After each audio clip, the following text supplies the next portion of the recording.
Welcome to the Fighting Irish Faithful Show, episode 17, season 4. This is volume 103 of all time for those that are still keeping count on friends' hands. Thank you for joining us tonight, people who are going to come on live, and feel free to talk about their favorite football team, the Irish, or actually, even if you're an opposing fan, a Cardinal person, even a Michigan person, hell, come on, let's have it. Get it out. We'll let you speak for a little bit, and then it'll be my turn. Maybe we'll just yell about your identity. All right, enough of that. Thank you thrice for leading us in tonight. This is, we're happy to be part of Leprechauns Media, and how is it that we are 6 games in without a bye? Let's just get that out of the way to start off. This is night game 3 out of 4 in a row so far. Another game going to be on ABC, which is kind of funny. But we are playing Louisville, an undefeated team, so that is kind of cool too. So 3 weeks in a row, potentially 4 weeks in a row of Notre Dame playing undefeated teams, assuming USC. Actually, I think USC has the week off this week. But anyway, we don't have to talk about the Trojans. Fuck them. Let's move on. Let's go to our first guest here. It's actually someone who's been itching to get on, and under the current circumstances of today, deserves to speak. So we've invited Wookie4ND to join us on the podcast live first. Wookie, thank you, and welcome to Dos Leprechauns Media, the Fighting Irish Faithful Show. Go ahead and unmute yourself. You've been invited to speaker. Or if you're just going to listen, what the heck, man?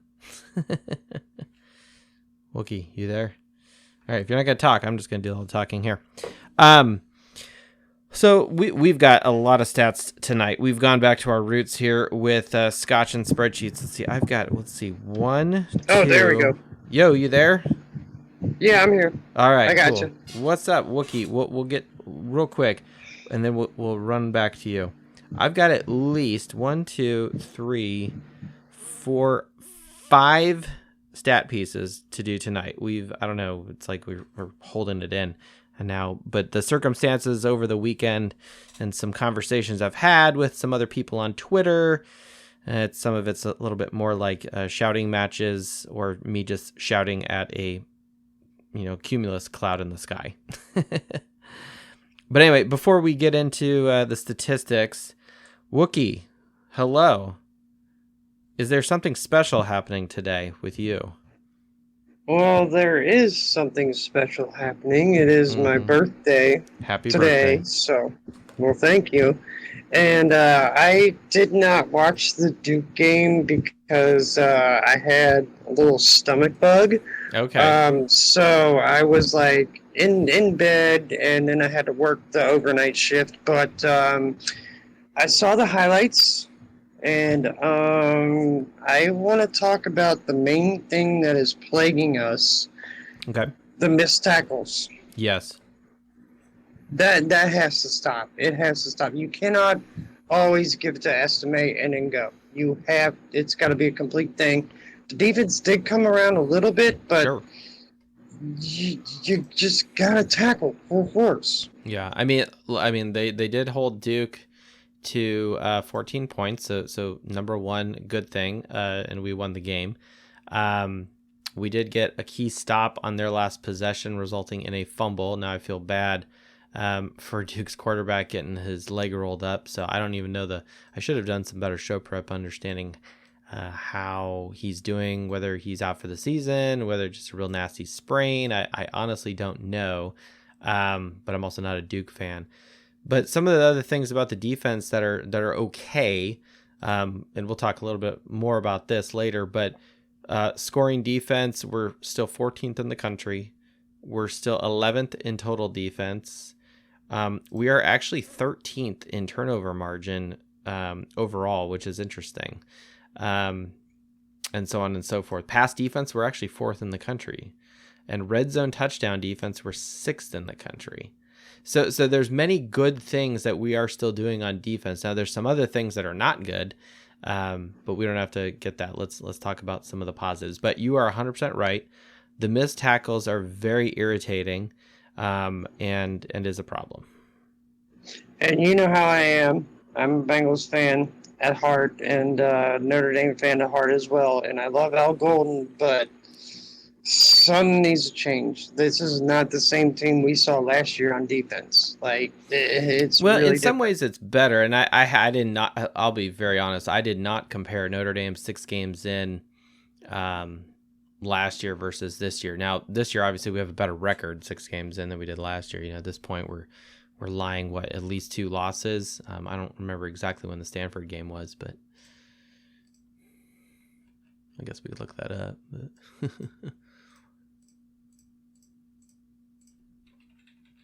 yeah, we were actually 3-3. No, wait, that's not right. Let's see. What the heck? 1, 2, 3 losses. Yeah, we were 3-3. Losses to Stanford, Marshall, and Ohio State. Wins over Cal, North Carolina, and BYU. For some reason, I can't do math. Maybe this is an improvement. I mean, to have like game 1, game 2, game 3. We need to add another row to the spreadsheet. See, this is why we do this. It's continuous improvement. One sec, bro. I got somebody here that wants to say something. I just want to say, go fucking Irish. I'm Wookiee's bestie. I just want to say, go Irish, and happy motherfucking birthday to the Wookiee. Oh my I love God. you guys. Well, and that's I'm going to great. go now. Have fun on your podcast. All right. That's my bestie.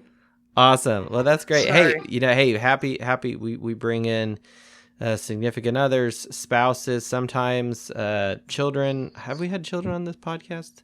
I know we've had a few cats jump on a meow, and I have heard people's dogs barking. Yeah. The things that we don't approve of are toilet flushing, and some of those manners. But no, you got people in the house with you, people that are important to you in your life, and especially if they're supporting. She bought me the Notre Dame flag that I fly up on game day at my house 1 year for my birthday. So good. Yeah. Excellent. Yep. Excellent. Well, happy birthday. Happy you're thank you. and you're celebrating with us. That's cool. Yeah, I think this is a first for the podcast that someone Really? is spending time on their birthday,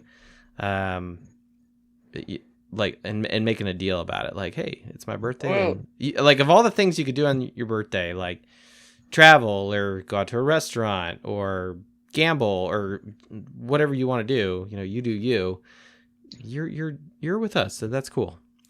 Well, let me do one thing while I can just totally tell you guys why I am the Wookiee for a second.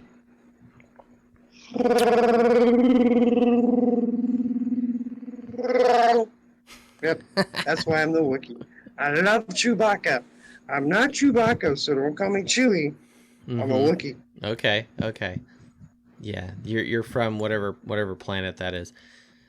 Wookiee, speaking of your roots here, I got a question. So you're from Ohio originally, I assume around the Cincinnati area, given your Bengals allegiance. Yes. What is the if and I'm not from Cincinnati, so I'm asking this like legit question here. What is the opinion of the Lousiville Cardinal in general, or just Louisville, the city, or whatever, people from Cincinnati, Ohio? The city of Lowell, if you can pronounce it correctly, is right. Awesome. It is awesome. Mm-hmm. But their sports is mediocre. So we should kick their ass. I've talked to people who are from Kentucky, whatever. It's like you got half the people in Louisville are either Louisville fans and everyone else is a fan of UK, Kentucky. Yeah. And then everyone else in the state is a fan of Kentucky. UK fans suck. Louisville fans are actually better witstanding. Mm-hmm. But no, UK can suck it. They're terrible. I mean, I guess the only good thing that Louisville has is, I think their football team has been better historically over the years versus Kentucky. You know, they had Lamar Jackson and whatnot. But maybe. So I guess you could say that, even though, I mean, say what you want about the guy, but hey, he made it to the NFL, he's a Heisman Trophy winner, right? So, take that. So okay, so Louisville, cool city, bourbon everywhere. Got it. Yep. Yep. Yeah, they don't have a chance. Yeah. So do you the spread right now for Notre Dame is 6.5 points. It's only one more point versus what it was last week. Last week it was 5.5. So 6.5 this week. What's your thought on that? For versus Louisville? Oh, I mean, we should win, right? I'm gonna go with another 40 spot. I'm gonna go 42-14. Now, is that because we'll have Thomas and Greathouse back? It is because of that, and it's because of we're pissed off, and we're gonna take shit by storm, and we're gonna win out this rest of the year, and get in the playoffs with one loss. Hashtag we're getting in with one. Take shit by storm. Yep. Let's print those t-shirts. Dude, I will take one. I will wear with pride. You know what I need to do is I need to update the Etsy store for the Fighting Irish Faithful gear. Dos Leprechauns gave me this great new logo. I've printed fucking business cards, okay? You got business cards? I want one. You want one? All right, yeah, we'll have to get that sorted. So if anyone really wants a business card, if you're in section, what section are we gonna be in? Like 12, 13? I don't know. So I'm going to the pit game with 5 Foot Nothing Pod. Part of the intent is not only just to hand them out to people, and I see people at the store or in public or at work or whatever, and you start having just a Notre Dame conversation with people. I'm like, oh, hey, by the way, check it out. And before I used to just tell people I had a podcast. Now I can actually hand them something with a QR code and everything. And so they can scan shit and hopefully, improves the marketing. We'll have to run the numbers later. But I need to get to a game so bad. You do, and more to come on that later on in the season. I think we need to get some plans in the works. But what I really want to do is like at the concession area, like you get your hot dog, and then they have that like bench off to the side where there's like the mustard and the napkins and all that shit, right? Yep. I just want to like take a bunch of them and like scatter them around the table. And so when people walk by, they're like, "Oh, what's this?" And they pick it up or whatever. Or maybe they just spill ketchup on it, whatever. Yep. Or like, and this is maybe, that's not inappropriate, but maybe a little weird. When I'm using the John at Notre Dame Stadium, you're like number 1, right? Stand at the urinal. I'll put a business card at the urinal, and so someone walks by and be like, "Oh, Fighting Irish Faithful, what's this?" Because you're staring at nothing. You're like Now there's the occasional weird person that is scrolling their phone while going pee. I don't understand those people, but if you give me those cards, I will tape those cards onto gas pumps down here in Florida. Oh, that's a great idea. I did do this. I did. There was someone in my neighborhood, and they've been flying a Notre Dame flag in front of their house, all season. And so today on the way home, I pulled over and I put one in their mailbox. Oh, do they come back with anything? Well, we'll find out if if they jump on tonight or, whatever. But yeah. Yeah, dude, that is fucking awesome because I got the flag that flows on game day here. And nobody knows like who Notre Dame is down here because it's right. It's I'm SEC kind country. of in Gator country. Yeah, I'm in Gator country, and then also occasional UCF fan, right? Yeah, UCF. Yeah. So it's really weird down here, but you know what? I still represent. I don't care. But when I run into people wearing Notre Dame shirts, all we say to each other is "Go Irish, go Irish!" And it's amazing. Yeah. I think I need to like tone it down. I sometimes the wife didn't necessarily say this, but I think I'm too aggressive when I see people. I'm like, I just want to like hug them and just be like, "Go Irish!" but I don't do that. But I just want to like shout "Go Irish!" like I'm in the stadium. Yeah. And I swear, and maybe it's just a function of Notre Dame fans. Sometimes are just not as, amped up or whatever. And it's, I mean, that's a whole other conversation. I But mean, that's all you got to do is just say "Go Irish," and then I saw this one lady. I was walking through the grocery store, and she was like maybe 70 years old, maybe or older or something. And she was wearing an Irish T-shirt that had the shamrock on it. And I said, "Go Irish" to her. She goes,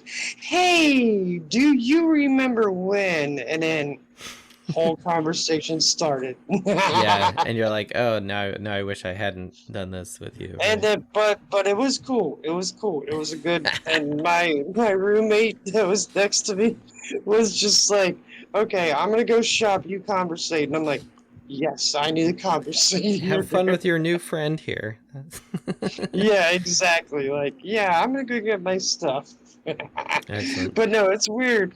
It's weird when like you're in an out of state position and you meet Notre Dame fans. Yeah, no, I'm with you there. It's unreal. But yeah, how about Audric Esme? Yeah, no, he's How about Esme? still doing well as the touchdown leader. I still anticipate him to carry the load, pun intended, with the team. I mean, obviously he's doing well. He's killing it. Right now he has, halfway through the season, he's already over half of what he did last year. He already has 672 yards. Last year he had 920. So right now he's on pace for 1,200, 1,300, right? He's got 7 touchdowns under his belt. And then that includes receiving. And that's just rushing. He has no receiving touchdowns, my mistake. So yeah, he's on pace for 14 in the regular season, plus a bowl game or whatever. So that's kind of where he's at. Now his average yards per carry is also better, but his receiving yards is lower. But maybe that's a function of we actually have better receivers, so we don't have to rely on him as much as a receiver. Plus, he's not sharing time with Tyree and Diggs and whatnot in the backfield like he was last year. So I think Estime is still on pace to continue to be feature back. And then you got Payne and Price and for Love and whatnot in the back. So I'm happy with him. I don't want to take up anybody else's time or whatever. And hey, it's your birthday, but, man. There's 2 things that I want to say. Okay, go for it. I love Audric Estime and I love Sam Hartman. So I love there we them go. both. Yes. So let everybody else have a turn. All right, no worries, man. All right, Wookie, thanks so much for joining us. Happy birthday to you at Wookie4ND. Happy you've joined us. Thank you for your loyalty, and have a good night. Stay on as long as you want. Jump in if you want. If you just want to come in and scream F Michigan randomly at some point, that is acceptable. Fuck Michigan! That is the first time someone's ever done that, too. 4 years, we finally get someone. All right, good. Well, we got Lynch on here. Lynch, we'll give you a pause here real quick. Really appreciate you jumping on. Fuck it. We'll just bring Lynch on. Lynch Mob ND. Such a tight Twitter handle. Not quite as awesome as Tyrish, I will say that. Tyrish out in the LA area by far is the coolest Twitter handle. I'm sorry. Lynch Mob ND, you're on mute. Come back. What's up? Yo, buddy. Welcome back to the show. Thanks for joining us. Yes, sir. Yes, sir. All right. So we've got and Wookie kind of teed me up. He's making me look intelligent here, but I haven't gotten to any of the stat pieces I actually quote unquote want to. And that's no disrespect to Wookie. It's his birthday. We can talk about whatever the fuck he wants. Within reason. The first thing I want to talk about, Lynch, is receivers. Because a lot of the things that we were discussing this in the last couple of days, and you see it all over Twitter. I've listened to a couple other shows from other people, and a lot of people are talking about the holes, quote unquote, left from Thomas and Greathouse not being in the Duke game. And maybe that was to explain some of the sluggish nature of our offense, maybe. Can we say that? I don't know. I think so. Yeah. I mean, what's your general opinion of that? You know, Great House and Thomas. I mean, we love them. They're great, but I think, they definitely left a hole with both of them being out. And I don't know really, like it goes back to that we don't have like receiver one. We have tight end one, which we is do. really that we don't have the second one that started the season out really strong. He's just kind of came non-existent in the last couple games. Yeah. And I do want to talk about the tight ends because that actually plays into my statistical analysis here. So what I did is I looked at receptions, total yards per catch, touchdowns, and then of course reception to touchdown ratio, because what would Scotch and spreadsheets be, without doing some sort of math here. Thomas and Greathouse. So receptions. So obviously the number one receiver right now, who is that, Lynch? I would say Greathouse has caught more. Close. Greathouse is actually third on the list. Thomas is second. There's another person that has more receptions. More receptions from the wide receiver spot. Would it be Flores? It's Evans. Mitchell Evans. Oh, okay. Yeah, I wasn't thinking tight end spot. Yeah. That was not meant to be tricky, but yeah. But yeah, so Evans is number one receiver as far as receptions, but Thomas and Greathouse are 2 and 3. So they have 13 and 12 catches respectively. Now yards, Thomas is third on the list in total receiving yards. Greathouse is fourth, 195 and 166 yards respectively. Now yards per catch, Thomas is tied for sixth, and Greathouse is actually eighth. Yeah, that's what I said too. I was like, "Oh, that's interesting." And then if we go over to touchdowns, first off, how many touchdowns do these guys have? Do you know? Receiving touchdowns. I would say Thomas would be third on the list. Flores is second, and Greathouse first, maybe. So Greathouse is actually second. He has 3 receiving touchdowns. Thomas has 1 and is tied for fourth. We have multiple guys that all have 1 receiving touchdown, which is interesting. Right. Now, and then really when you talk about efficiencies, like okay, like how effective are these guys? That's just me in my mind. I divide the number of receptions they have by their touchdowns, and you get a number. So Thomas is not very good. His receiving to touchdown ratio is 13. Greathouse it's pretty good. It's 4. For every 4 receptions, he scores a touchdown. Okay. So that's good.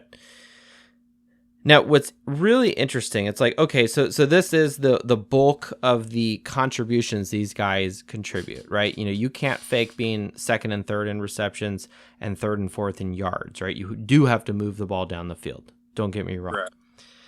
That sustains drives and things of that nature. And sometimes, the pass plays get called a little differently, down in the end zone, in the red zone area. Okay, fine. Unless you break off a big long one, like Merriweather or Tyree from a couple weeks ago. Fine.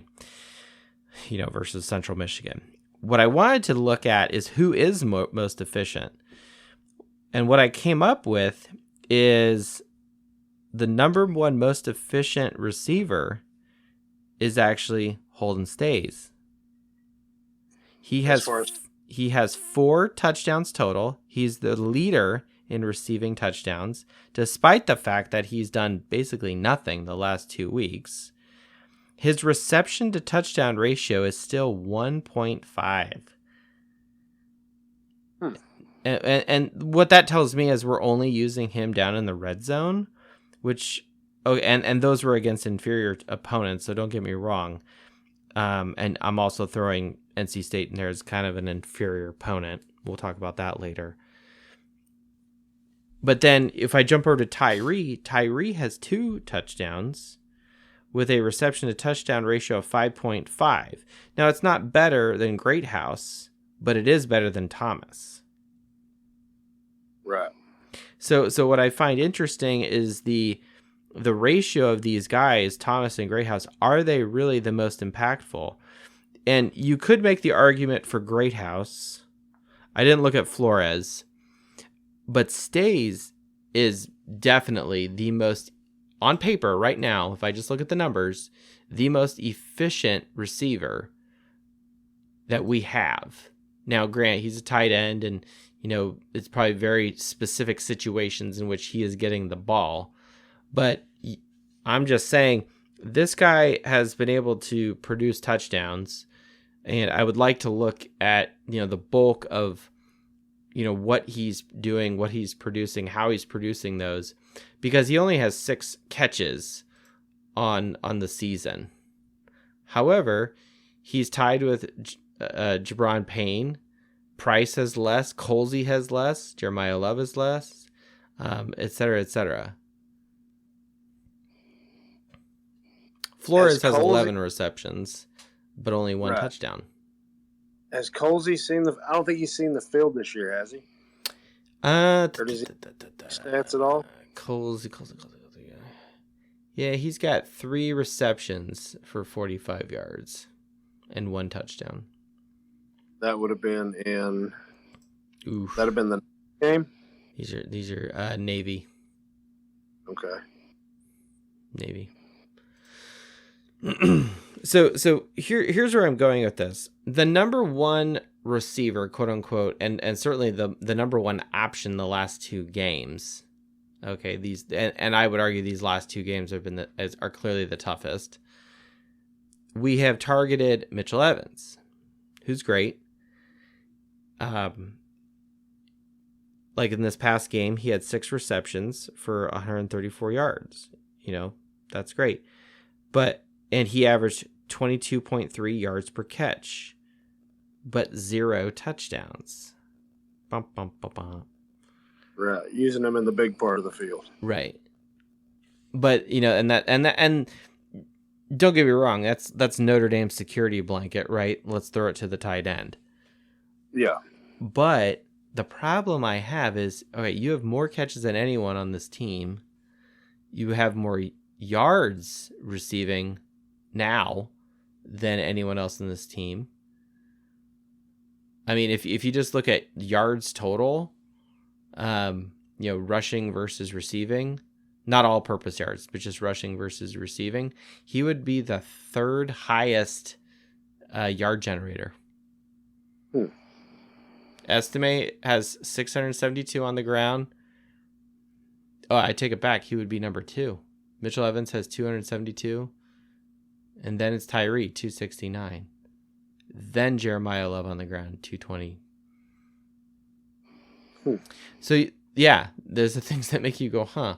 So I'm sure if we did all-purpose yards, things would kind of change just a little bit here. Well, let's see here. What does Love have? We can do this math real quick. Nah, he'd still beat out Love. Love would have 242 yards, so he'd still beat him out. So that's interesting. This guy has got the most yard points from the receivers. He's the number 2 yard generator, but this dude has 0 touchdowns on the season.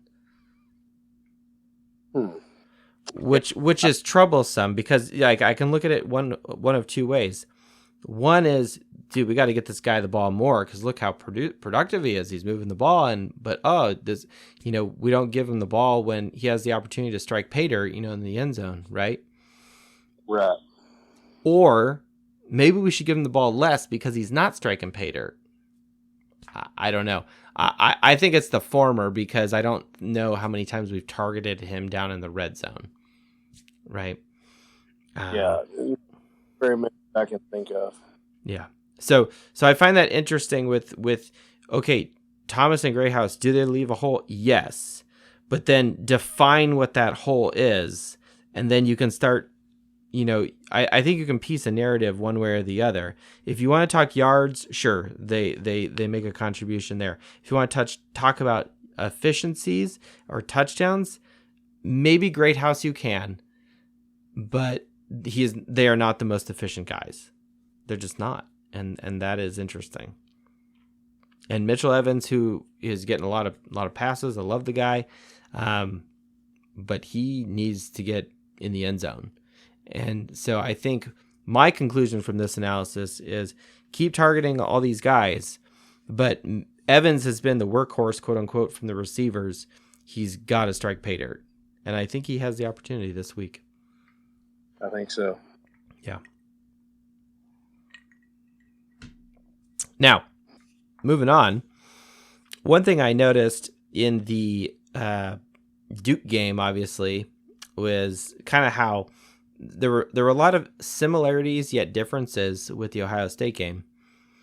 And one of the things I noticed was when ESPN is like charting like the probability or whatever during the game, they put up this graph, right? The win probability graph, I've sent a tweet about this. And for the Ohio State game, it's bouncing around that 60%, line, most of it. And then all of a sudden it dips down to 90% win probability for Notre Dame. And then, of course, Ohio State scores at the end. And so it skyrockets back up to 100%. And that's it, right? Okay, bummer. The Notre Dame game versus Duke is kind of the same thing. It's bouncing around that 60, 70% line. It gets all the way up to 90% for Notre Dame at some point. But then it shoots all the way down to, again, 90% for Duke at the end of the game. Right. And then skyrockets back up for Notre Dame. So it's the complete flip-flop. It's the complete inverse of those two games. And it's like side by side. And it's like this is like the red Spider-Man versus the black Spider-Man, spy versus spy, yin yang, whatever you want to call it. It's like we saw the same game twice in some respects. I don't know. I thought it was really strange, the similarities yet the differences, and ultimately I felt a lot more nervous and sick to my stomach because we were at Duke and we just come off a tough loss against Ohio State. And I mean, and credit to Notre Dame, they pulled it together. They put a great drive together, marching down the field to score. Huge fourth down conversion by Hartman. And if anyone didn't see the video that Notre Dame Fighting Irish Media whatnot put together, it was like a 5-minute long video. It's gotten tons of hits. It's been fantastic. Yeah, it was a good video. Yeah, it was great. So it's kind of fun to listen to the coaches and their chatter through the headset. So that was cool too. Yeah, that was a really well made, put together video. It was. It made me feel better about the state of the team, because at first when I saw it, I was like, dude, we just beat Duke by 7 points. And so I kind of I didn't watch it at first because I think I was still recovering from the game. But then today I'm just like, yeah, I'll watch this. Okay. And I was like, yeah, okay, that was pretty good. Yeah, it was well put together. I wish we saw more of that, as far as players mic'd up and stuff. And I know they used to do that some, but I don't know, postseason or what. I think the level of production that Notre Dame is putting together with their social media, it's clearly a lot better than it ever was under Kelly.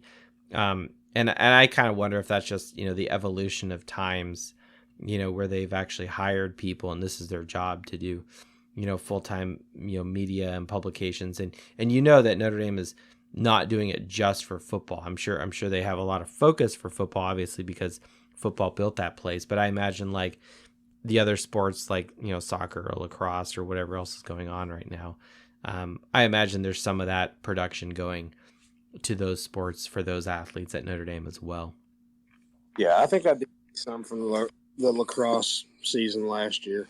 Oh, over the spring, summer. Gosh, wasn't that fun to watch our lacrosse team beat Duke as well? Yes. Yeah, that's right. Two wins in a row. Notre Dame 2, Duke 0 this year. Neener. Yeah, that was fun. And I really don't know jack shit about lacrosse, but I was like, this is fun. this year, I started watching a little bit of Notre Dame lacrosse, and that was kind of probably closer to mid-season. Yeah. You're not going to see it very much on TV. No. So I did Unless few you like games, and then ACC network or something, right? Yes, where I was completely intrigued. The national championship game, we were actually headed to Cancun, Mexico for our vacation, and I was watching. Hard to control. Yeah, that's right. Well, that's fun. So wait, say this again. You went to Cancun while the lacrosse team was playing the Natty? Yes, we were actually in the air watching the game. Oh, that's cool. Yeah, we were watching it on our phones, and luckily enough, it got over just before we got out of enough airspace to where we didn't have Wi-Fi on the plane anymore. Okay. So we got to the end of it, and that was pretty exciting. Yeah. Well, I mean, by the time you get off a plane, you're already feeling good, and then you go through immigration or whatever, and then you hit the resort, and you're rocking and rolling, and while there's mariachi music and shit going on, you're probably ready to rock out to something legit, like oh, gosh darn it, something like this,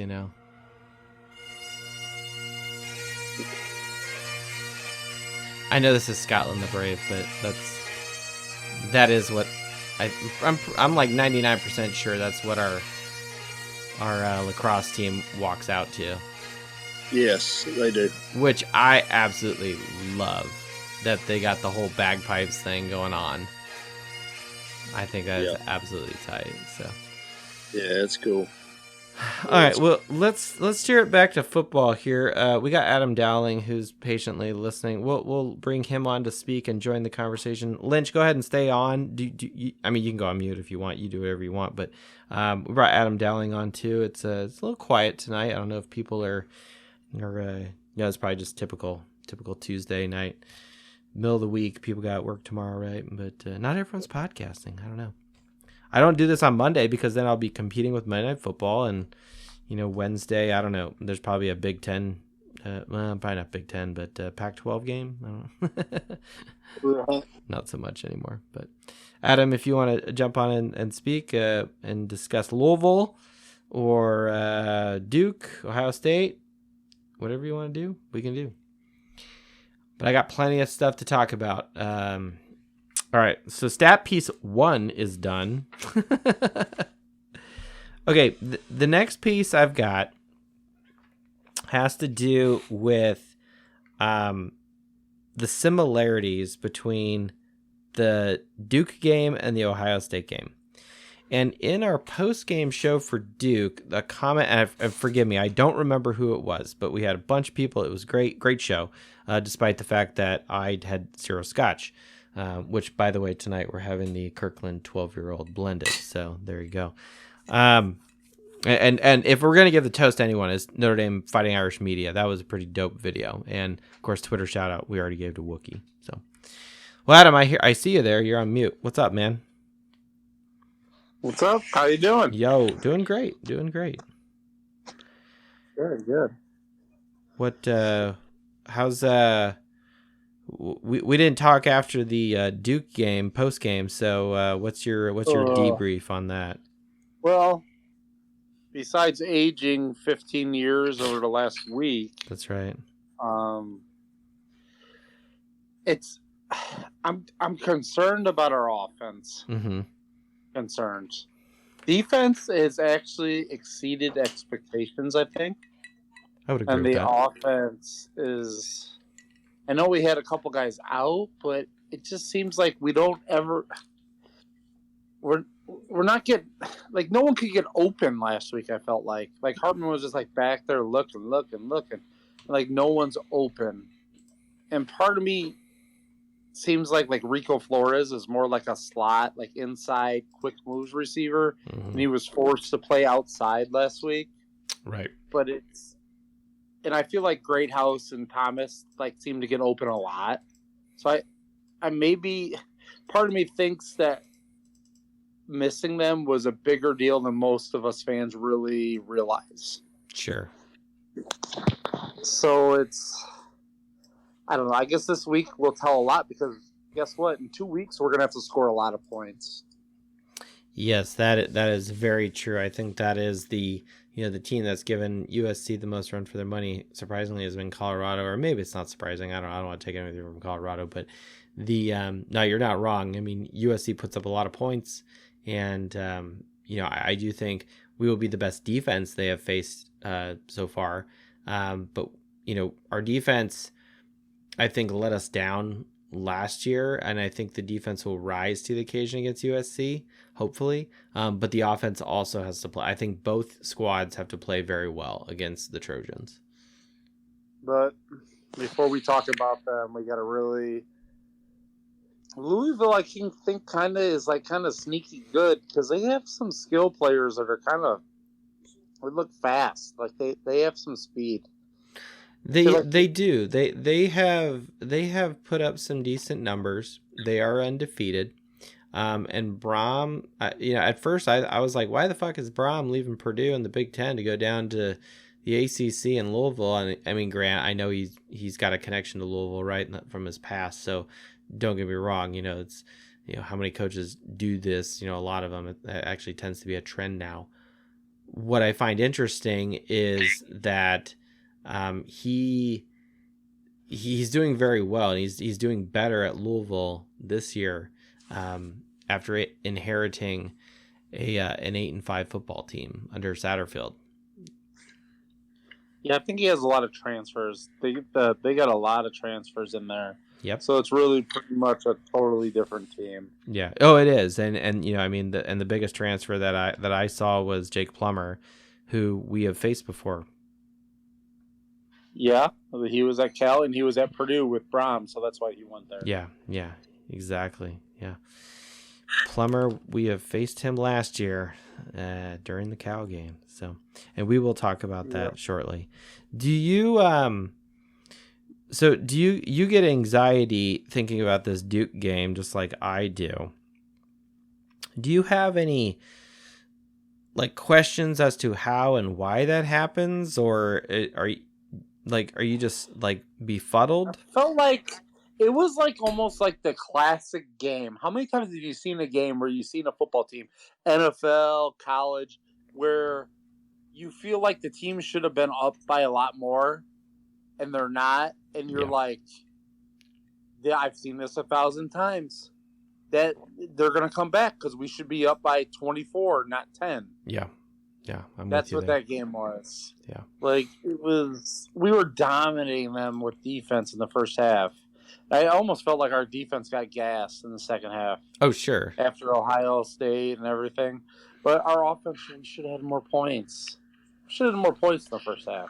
Yeah, and some of the things that I find troubling is, in the first 4 games, on our scoring drives or on all of our drives on offense, we're scoring over 50% most of the time, 58% against Central Michigan. Now, NC State was 44%. Now there's an element with the rain there, but 70%, against Tennessee State, 75% over of scoring on all of our drives against Navy, right? So we were, cup overfloweth of offensive production against the weaker opponents. The last 2 weeks, the last 2 games, Ohio State and Duke, we were 22%, 2 of 9 on scoring drives, and then 4 of 12 last week. Now, I wanted to expand on that further because I agree with you. During the game, it felt like Notre Dame was gassed, or the defense was on the field a shit ton, and all of these other things.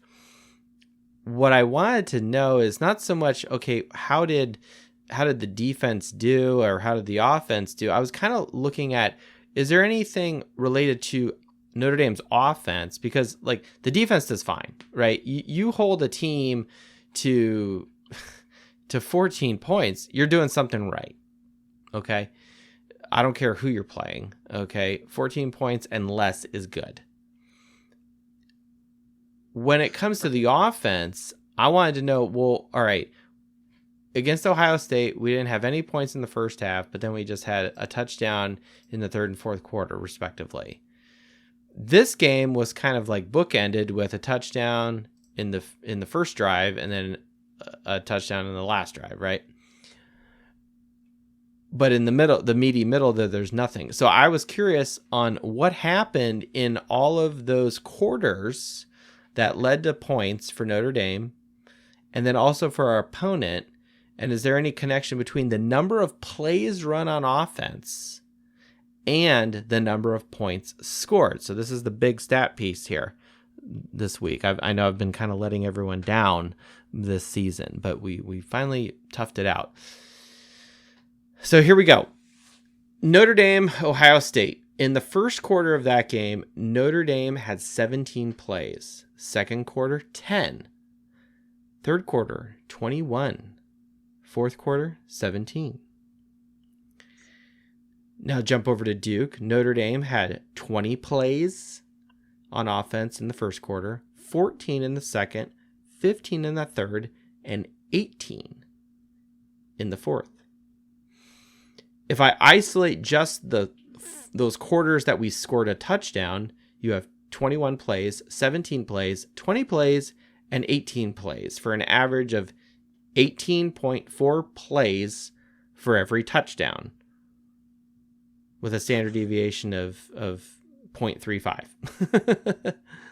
So the average plays per point is 2.6. But it kind of proves something that I hate. That it's almost like it takes us too long to score. Yes. Yeah, it's we need perfect drives to score. Yeah. Which the great teams have great college football teams have more explosive offense. Well, and that's what's interesting. So what I did is I also did it for our opponents because the scores are very close, they're very similar. And so I'll jump to the quarters that our opponents scored touchdowns. So Ohio State, they had they have the one fluky play where they have 8 plays in the third quarter, but it's really one play for their touchdown, right? Because they had that long rushing touchdown, right? But then they ran 7 plays and then they like punted or something. Okay.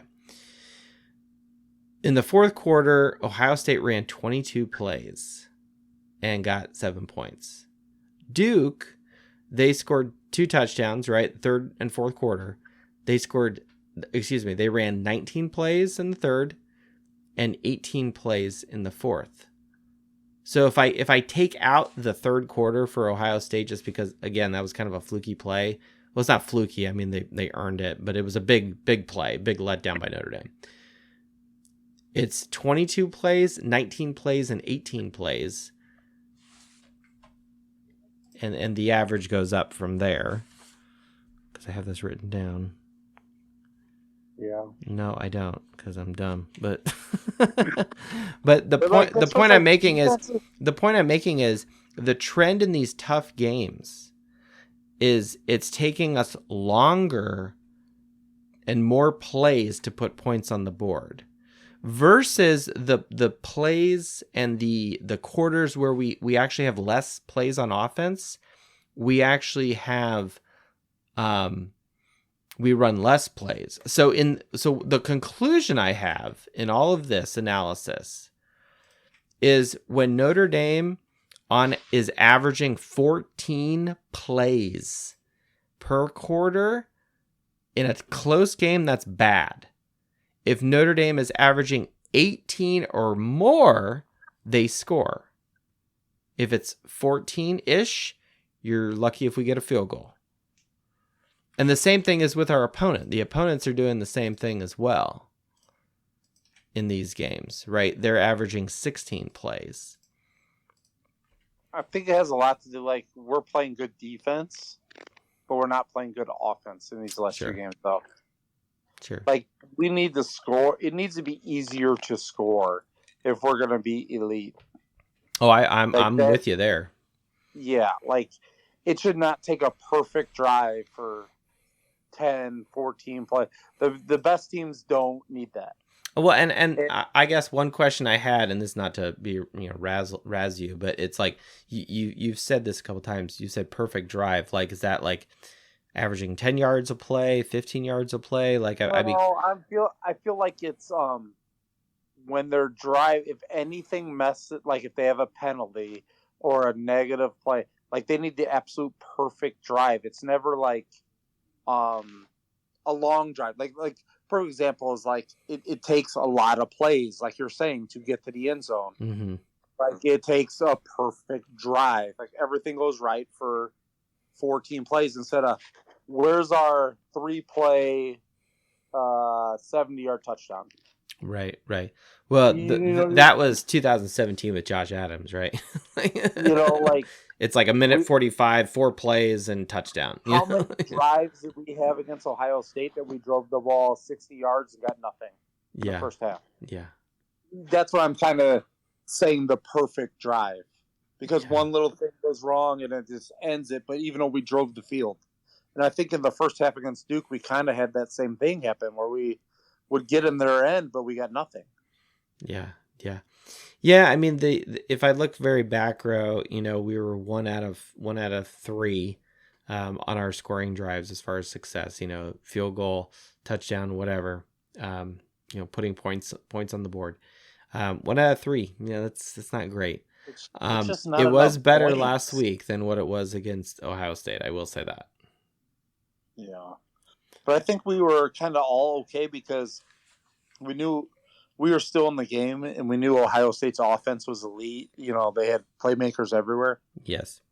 And we're still, and I think sometimes people underestimate the Ohio State defense this year. That defense has draft pick. Mm-hmm. That was more disappointed this week than I was against Ohio State. Yeah.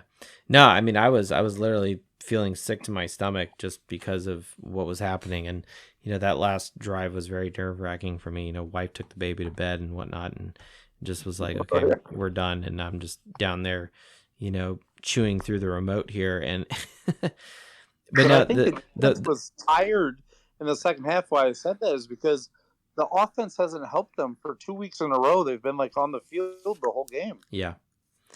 Here's another way to look at this, the statistical and numbers breakdown. And it's 2 games, right? So it's not statistically significant. Ideally you would see more than just 2 data points here. But if I just look at total plays run by both teams, Notre Dame versus Ohio State, Notre Dame ran 65 plays, Ohio State ran 66. Duke and Notre Dame, 67 for Notre Dame, 68 for Duke. Very similar. If I take all 4 games, Notre Dame scores touchdowns every 17 to 21 plays. If I take out that one drive by Ohio State, our opponents scored touchdowns every 18 to 22 plays. So in a little bit, Notre Dame's a little more efficient per se. We're also running less plays. But every single time in these 2 games, when we've scored a touchdown, it's because it took, in said quarter, it's not per drive. It maybe the better way to do this would have been per drive, right? Did you have an 8-play drive, a 3-play drive, whatever, right? But I just wanted to look at it by quarter and say, how is this being broken up? It's really interesting how more plays in tough games with these 2 games, very similar, kind of the yin-yang thing we were talking about earlier. More plays is actually better for Notre Dame, believe it or not, in these close games. That's what this tells me. Everyone would love the 3-play touchdown. Don't get me wrong. There is never a situation where I never want Notre Dame on offense to not score a touchdown. That's unheard of. Okay. Find me that play and down in distance and game situation where, we don't need to score a touchdown. That never happens. Those conversations don't happen. Well, Marcus Freeman said that we should have fell down even though Duke had 3 timeouts at the 1-yard line. Did you hear that one? No, I do not listen to press conferences. He thought, I think this was a really bad mistake. So when Estime scored that touchdown at the end with 30 seconds left, he made the comment that he thought that Estime should have fell at the 1 yard line. Why? Makes no sense at all. 0 cents. Like, is that like a function of just like to get more time off the clock, or? Yeah, well, if they don't have all 3 timeouts, you could run the clock down to 1 second. It doesn't matter. You're up by a touchdown, right? Well, you could kick the field goal and win the game. But Sure. since they have all 3 timeouts, it doesn't matter. They're just calling their timeouts, and then instead of being up 5 or 7, you're only up 2, so they could win with the field goal. So he actually made that comment after the game, and I was like, "Oh my god!" I don't agree with that. No, not at all. What Not the most one important bit. that's like over analyzing over complexity. But The only thing that stupid. matters at the end of the day is the points on the scoreboard. But it's dumb because you would have been up 2 instead of up 7 or 5. Yeah, before the 2-pointer. Yeah. Yeah, that's what I'm saying. It's dumb because It they is could dumb. beat you with a field goal. Yeah. Yeah, no, But I don't it's probably a good thing I didn't hear that because I would have gone on a rant about how Yeah, he would have rather comment. been up 2 than 5. That makes no sense to me, right? He wanted to put That's it right. on the kick at the end of the game. Let's not put it on Schrader. Schrader needs a hug right now. Okay, he's been getting a lot of flack, and you know it's self-imposed, right? So I'm not here to be a shoulder for him to cry on or be a Schrader defender. I'm just saying, yeah, I'd rather just score touchdowns. Yeah, or punt and let our defense play. Yes. Well, I mean, I'd rather get points, but I mean, instead of giving the other team at the ball at midfield, I'd rather punt. That's right. Well, what I would have had is kicked a field goal when it was like 4th and 1 or whatever, you know, in the first quarter against Ohio State. I was so fucking pissed about that, but we don't have to relive that rant and cussing that Joe had. I just think too a lot of the offense is a little bit of struggles is the wide receiver room just isn't there yet.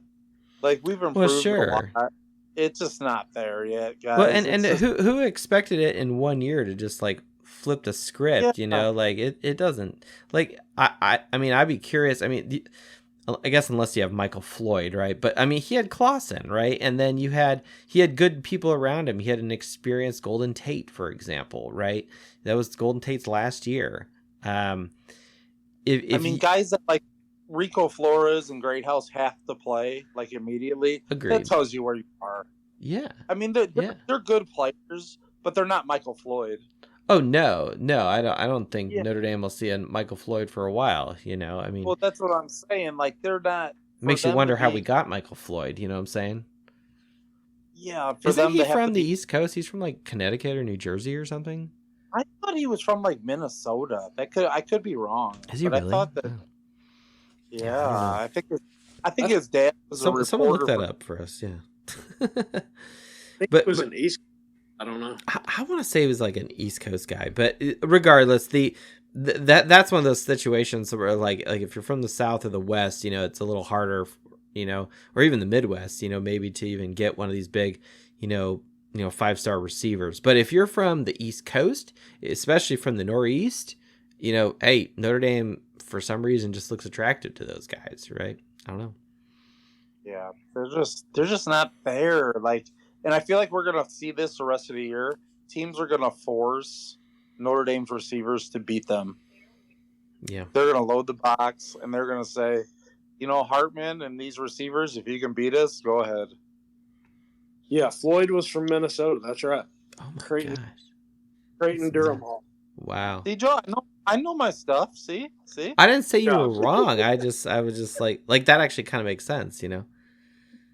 Up north Midwest guy, and he's like, do I want to be a Gopher or the Fighting Irish? You didn't want to go to Wisconsin, right?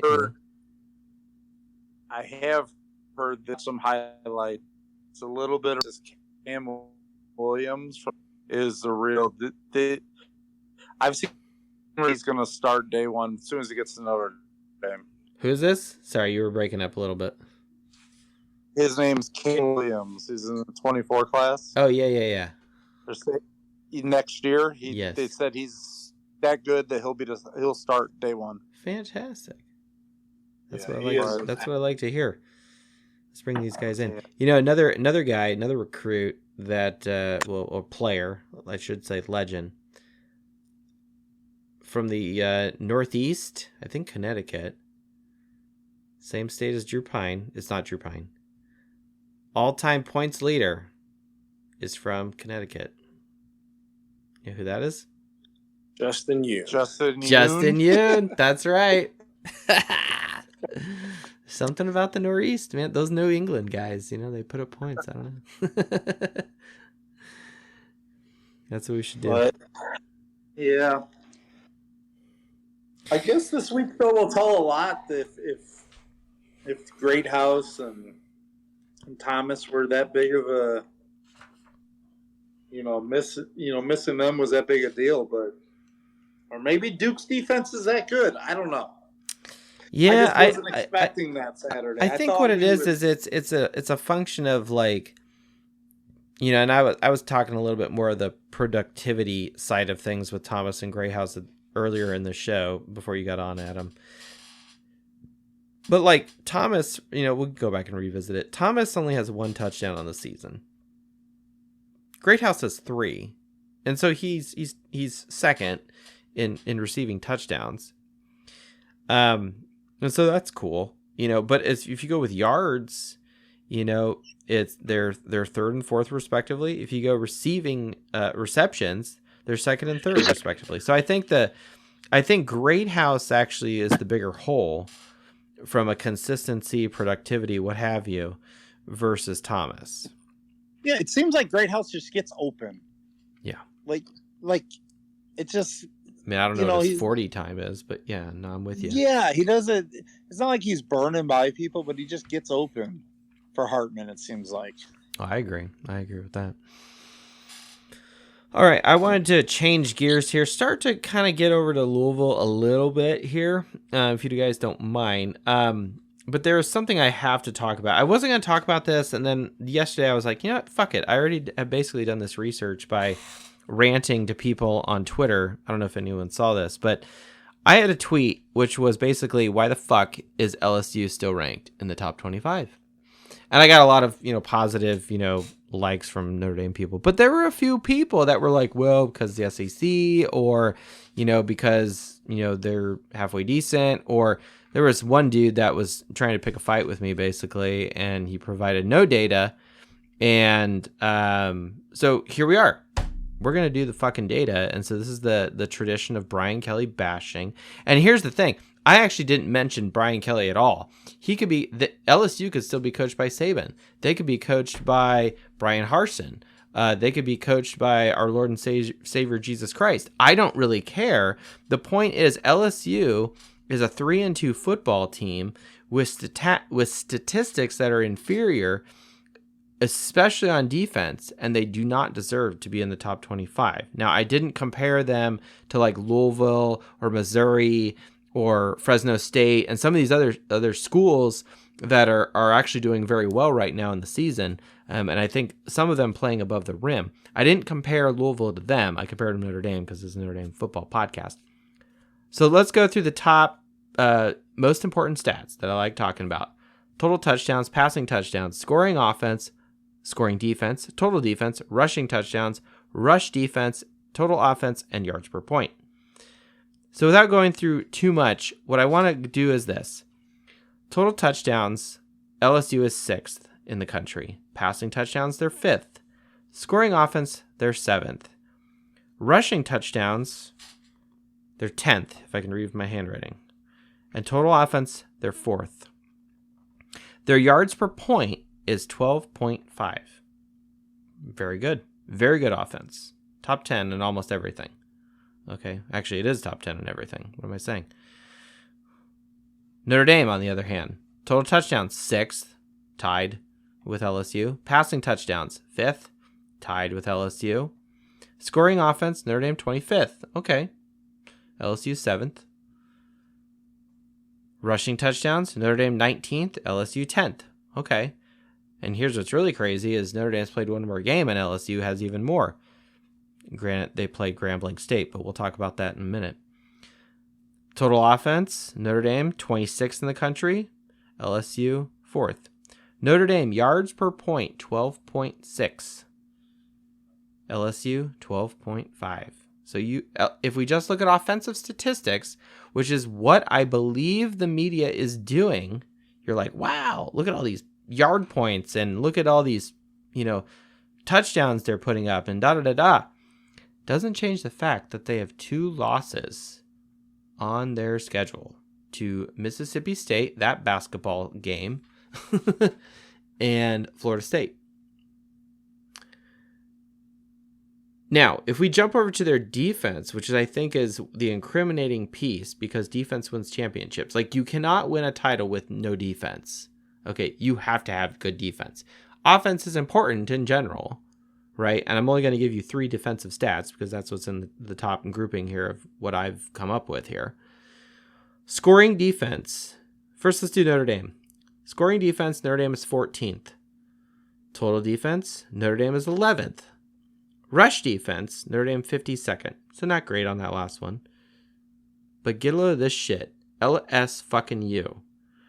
Scoring defense, 108th. Their opponents average 31 points per game. Total defense, 117th in the country. They allow their opponents 429 yards total. Rush defense, 104th. They allow their opponents 169 yards on average. They're terrible on defense in the 3 most important defensive categories. I'll put it that way. Now, if I add up all those statistics, the ranking, like 6th, 5th, 7th, 108th, 117th, da-da-da-da for LSU versus Notre Dame, and you just get a score, a low score is like a golf score, right? LSU, 361. Notre Dame, 158. It's a good thing Notre Dame's ranked higher. I wanted to look at this also another way, beyond just this statistics, because wins and losses is really what matters. I wanted to look at opponents and their win percentage. Like, does LSU really have that much of a strength of schedule? Okay, maybe. Win percentage. First, Notre Dame. Notre Dame has their opponents, Notre Dame's opponents, okay? So who's our opponents, right? We got Navy, got Tennessee State, okay?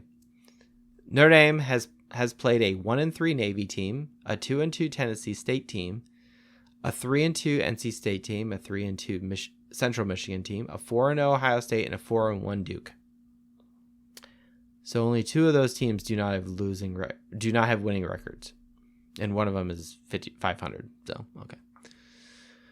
LSU, on the other hand, has played a 4-0 Florida State, a 3-2 Grambling. I have no idea. I've never heard of that school. A 2-3 Mississippi State, a 2-3 Arkansas, and a 4-1 Mississippi. LSU and Brian Kelly, quite frankly, are sticking to the MO of losing to the teams that matter. The teams with the best, the 2 toughest teams he's played, he's lost.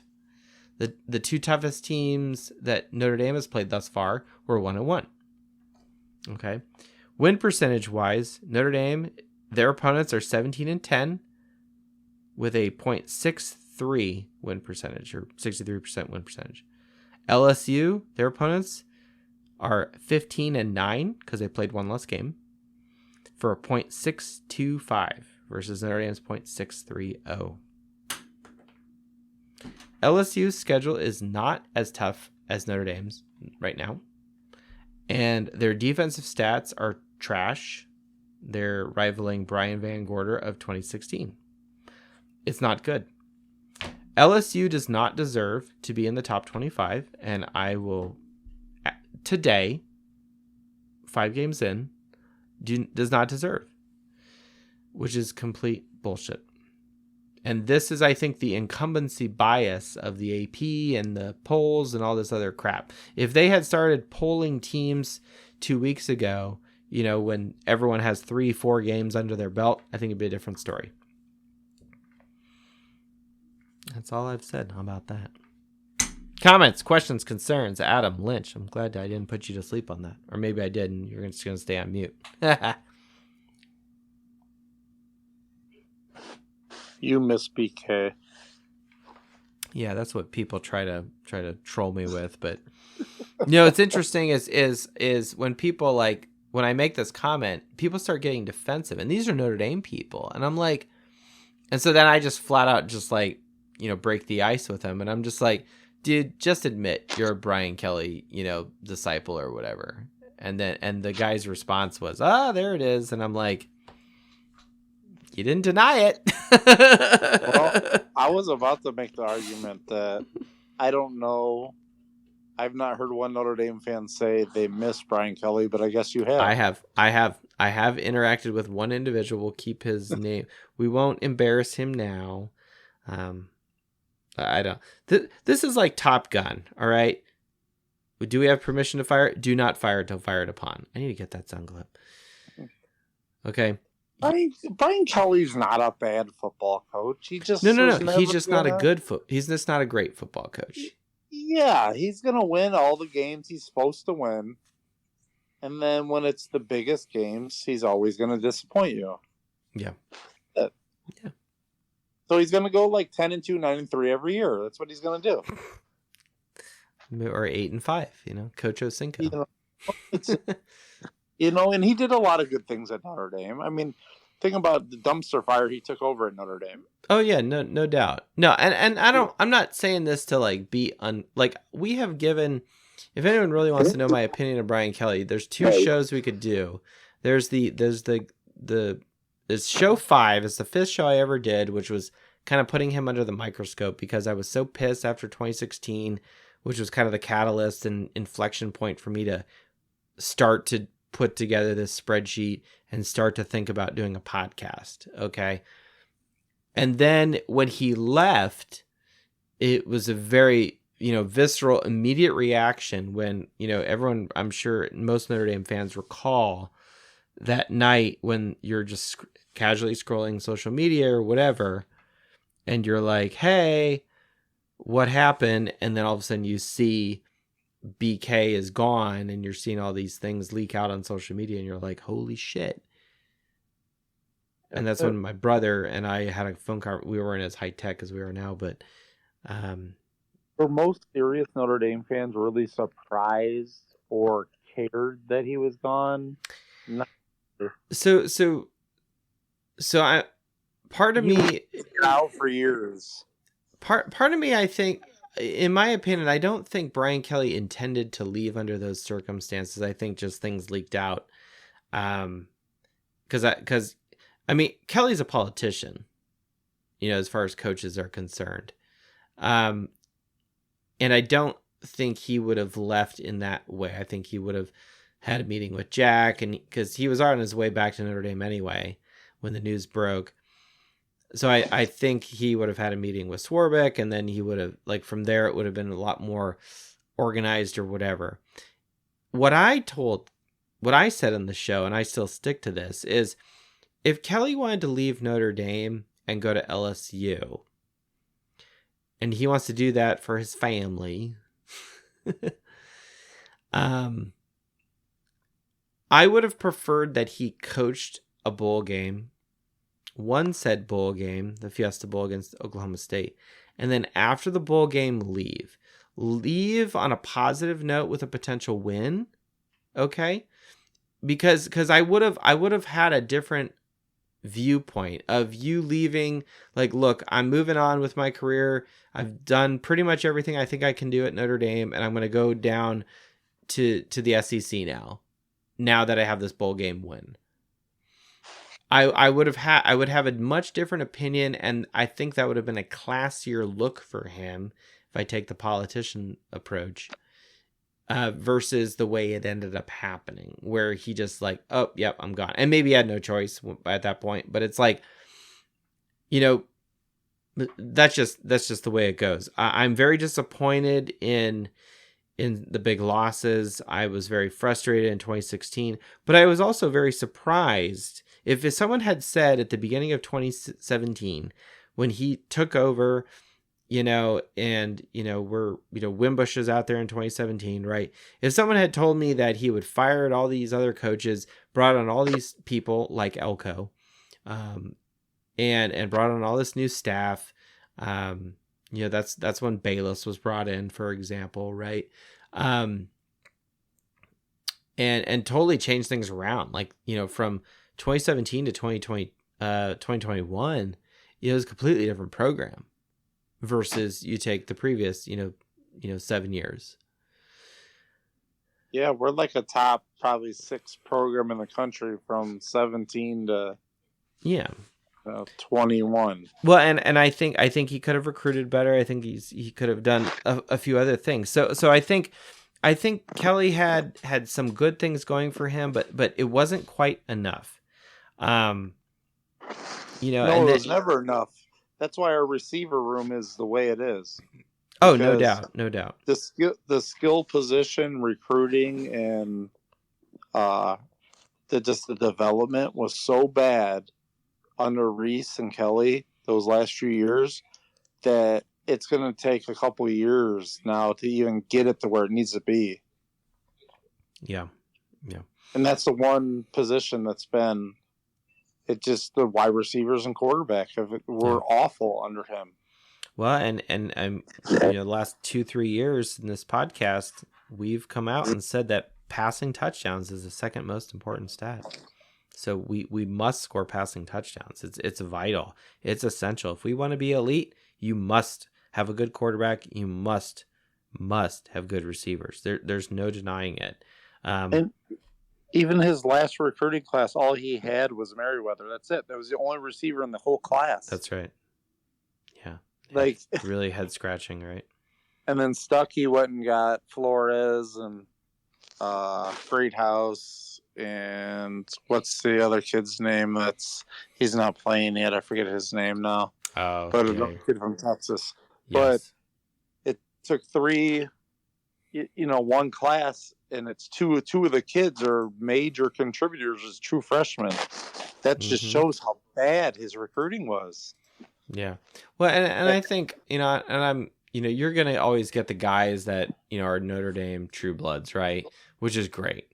But then you've got, other guys that, are going to go to school because, well, they're on the up and up and they're winning and this, that, and the other. And it's like, I've always said that the best thing that helps recruiting is winning. And maybe the best thing Brian Kelly could have done is win a major bowl game, a Fiesta Bowl, New Year's Six, what have you. And then Notre Dame hands the keys to Marcus Freeman and then we take it from there. I don't know. But again, like if I turn around to Kelly just a little bit, I really think that he had an opportunity to keep things a little closer, hold his cards a lot closer to his chest. If he really wanted to leave Notre Dame and go to LSU, okay, he could have, and in my opinion, should have coached the bowl game and then left after that, okay, with class, with dignity, and leave on a high note. The problem is college football's ruined that because if someone's fired their coach already, which LSU had, they've made the recruiting signing day now in December. It used to be February, right? So now they've made it in December.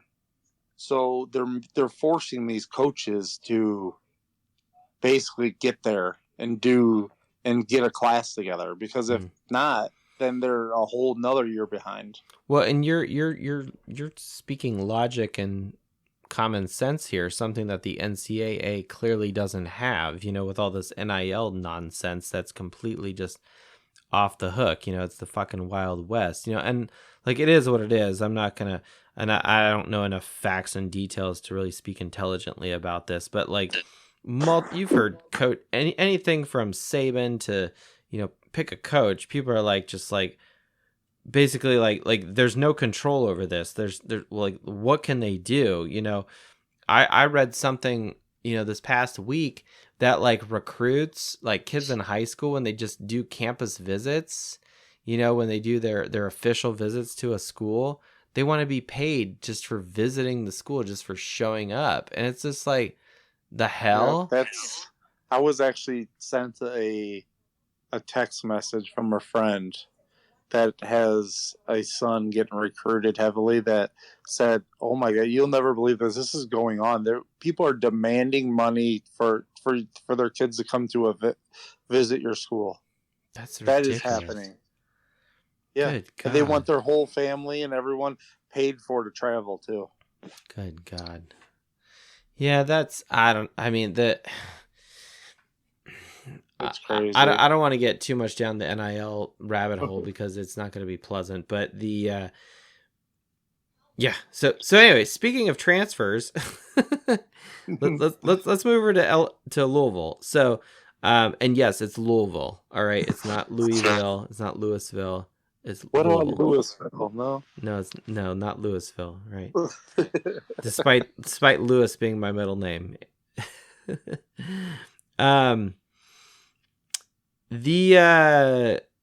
So Jake Plummer, right? He was at Cal last year. Everyone remembers that game, right? It was Marcus Freeman's first win.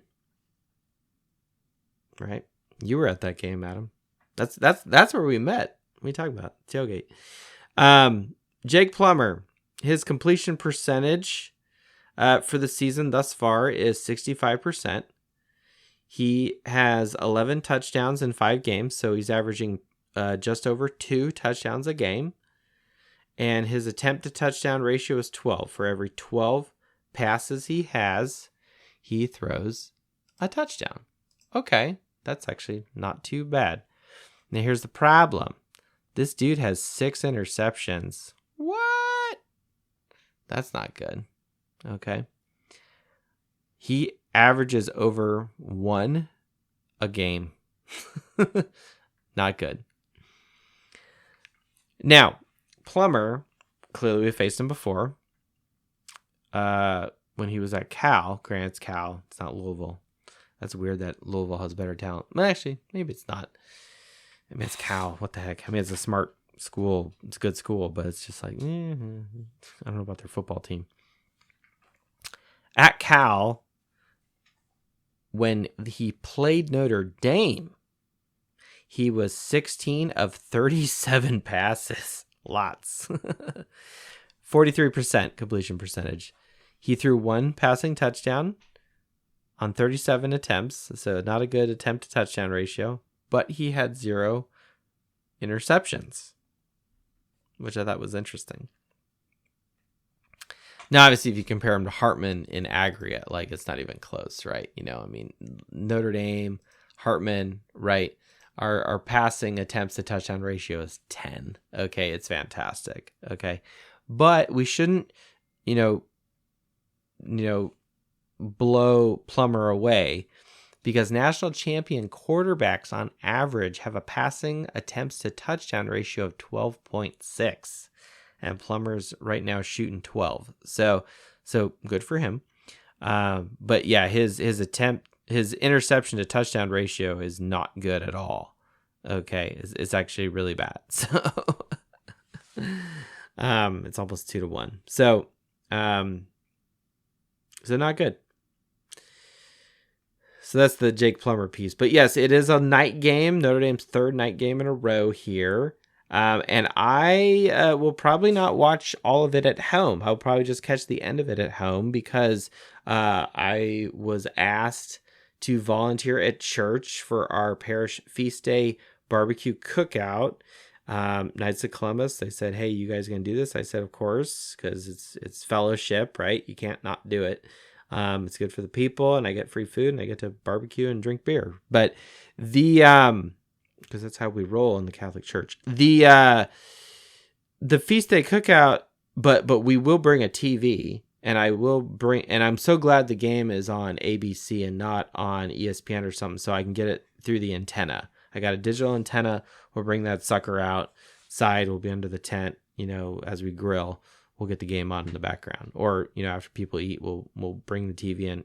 Whatever. We'll figure something out. We're We're crafty like that. But so we still intend to do the post-game show. But yeah, we may not have there may be some splicing of plays that Joe here will miss because of the I made a commitment thinking that it would be a game at noon or something, and because I was not expecting Louisville to be 100% win percentage right now. So hey, something Notre Dame doesn't have.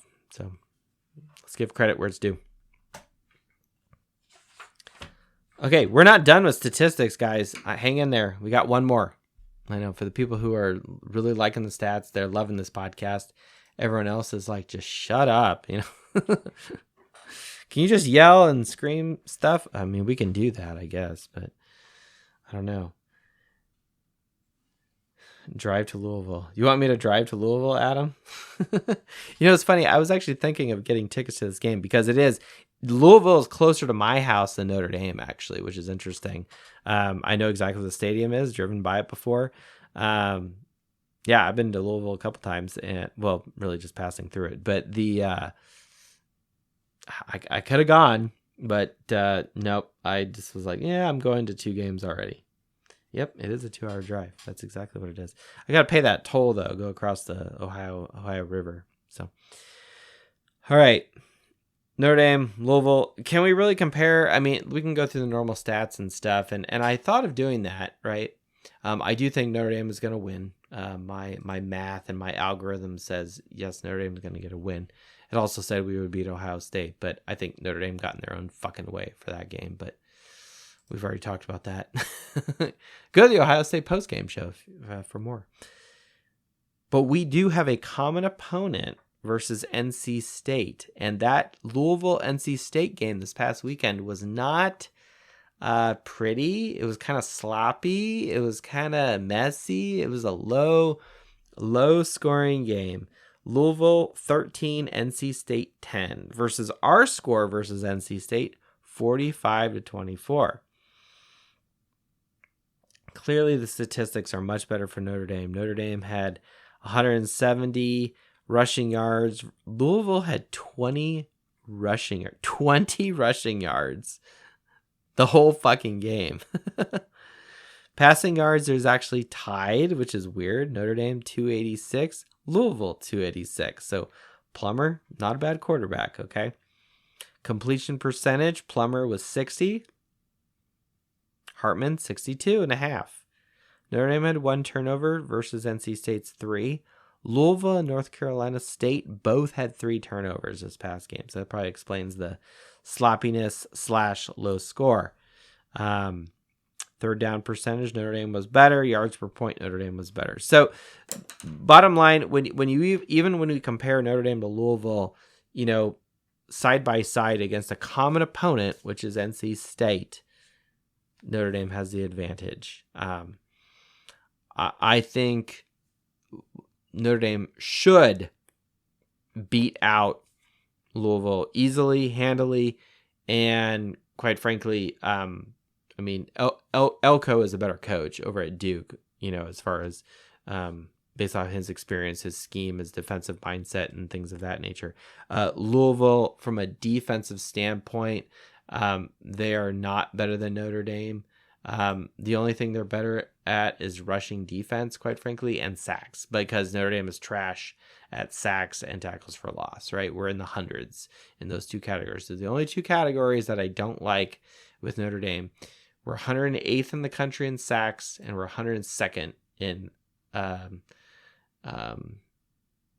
tackles for loss are 124th. What am I saying? We're 102nd in 4th down defense. So three and outs for Notre Dame, or for Louisville, Notre Dame's defense, and we'll be okay.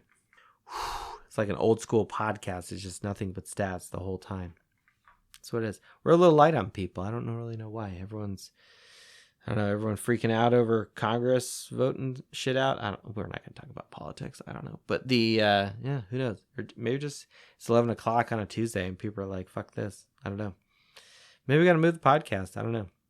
I personally like doing it on Tuesday nights just because then I have the rest of the week to do shit around my house, be with my wife and child, and whatnot, and it kind of keeps things fresh, earlier in the week, and then that allows people to listen to it throughout the week at their convenience. I don't know. Well, Lynch, you second Twitter shout out for you, man. You stayed on basically this whole time. We had the Wookiee on, we had Lynch here on, we had Adam Dowling. There were a few other guys, Mark with glasses. I saw there's another dude named Mateo on earlier, which we tried to get to, but then Wookiee went a little too long. But it was his birthday, so what are we gonna do? Well, Lynch, I'm going to give you the final word here because there's no one else. My co-host Red Snapper's not on. Some of the other faithful are not on. I think you've pretty much nailed it. I think it'll be, with Plummer, 6 interceptions on the season. That's bad, man. Bad, and the way our secondary's playing up, he could have that many in this game. Oh yeah, no doubt. I mean, our passing defense is fourth in the country. We limit our opponents to 146 yards through the air, versus passing yards. Like I'll say this: as a team, Louisville is averaging 301 yards through the air. They will not have anything close to that. They may get over 200. I don't think they'll get too much more than 200. I'll say that through the air. No, I'd be surprised if it's half that. Yeah. I mean, if I split the difference between 150 and 300, that's about what, 225. So I'll say I'll go on a limb here. Louisville's going to throw for less than 225 yards. But I do think they'll crack 200. Yeah, that may be a safe bet. Yeah. And other than that, I think we're gonna call it good. Lynch, anything else we need to tell the team? Because they listen to this in their locker room. No, they don't, but maybe they do. And I bet Robbie Toma listens to this, right? Well, maybe he does now. I don't know. Right. Yeah. No, I just you're up on the tackles, and we may be in for a big win. Yeah. I really hope we get. I think we need a quintessential big win again against and look, Louisville is not. They're not a trash can, but their talent, they got a strength of schedule of 100. Okay, Sagarin ranks them at 32. We're 11, which is funny because that's our our coaches poll ranking. Their 4-year recruiting is actually second best of every team we've played. So this is on paper, talent-wise, second best behind Ohio State. But Notre Dame's 11.5. They're 41. So there's really no reason why Notre Dame shouldn't win. Marcus Freeman, believe it or not, has a better coaching record for his career. Granted, it's his second season, but Brahms a 61% win percentage coach. Granted, he was at Purdue, so maybe Purdue was kind of the ball and chain there that was pulling him down. I don't know, but that's where we're at, man. That's where we are at. The Fighting Irish show. What Lynch? Let's see. I was gonna go out with Celtic Chant here because I think we're gonna bring back the old stuff. But is there any other Notre Dame song we need to go out with? I think Celtic Chant is good. Yeah, it's a great one. Celtic Chant rocks. All right. Well, thank you, Lynch, for joining us. Thank you, everyone, for joining the Fighting Irish Faithful Show, episode 17 of season 4. The Louisville preview. Say it right. It's Louisville. But it doesn't matter because we're going to beat the shit out of them on Saturday. Night game, ABC. Enjoy it. Thank you, everyone, for joining us. Have a good night. Go Irish. Beat Redbirds.